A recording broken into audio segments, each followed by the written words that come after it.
7 सितंबर हमारे लिए एक अजीम फतह का दिन है।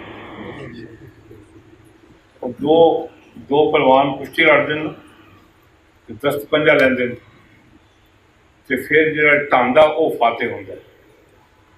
हमने जमहूरियत के खिलाफ भी जिहाद जारी रखा हुआ है। 7 सितंबर को हमने जमहूरियत को शिकस्त दी है। ये निजाम अल्लाह के निजाम के मुकाबले में शिकस्त खा गया है। अगर ये अक्सरियत की बुनियाद पर फैसला गलत देते तो ना असम्बली होती, ना असम्बली वाले होते, फिर वो दीन वाले वहां होते। एक तो इस बात की खुशी है कि हमने अल्हम्दुलिल्लाह जमहूरियत को फतह किया और जमहूरियत ज़ादों को भी फतह किया। और ये नबी अलैहिस्सलाम का मुअजिज़ा सादिक़ा है कि जब भी खत्म नबूवत पर कोई बात होती है, अल्लाह जल्ल शानहू अपने लुत्फ़ करम से ऐसा माहौल खुद पैदा फरमा देते हैं कि खत्म नबूवत की हिफाजत का सबब बन जाता है। यह हमारे लिए बड़ा अजीम दिन है। इस पर जितना शुक्र अदा किया जाए वो कम है।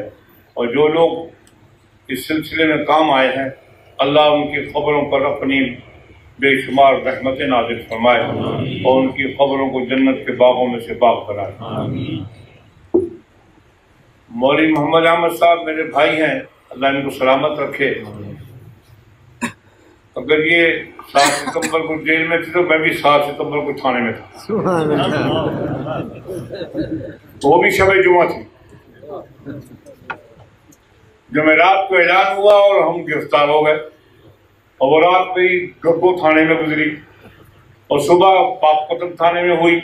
वहां हमने हंगामा खड़ा कर दिया कि सफेद आओ, नमाज पढ़नी है, जुमा पढ़ना है, बांगा देनी है।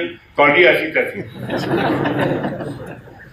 फर्श धोया गया, चटाइयां आ गई, पानी आ गया, वुजू किया, अजानें दी, नमाजें पढ़ी और इतने मैदान आ गए इनको छोड़ दो, मुकदमा कायम लो, कोई को छोड़ दो।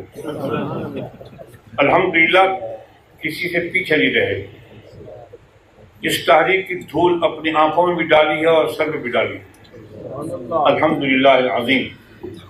बाप जिस रास्ते पर छोड़ गए उस रास्ते को छोड़ना हम कुफर समझते हैं।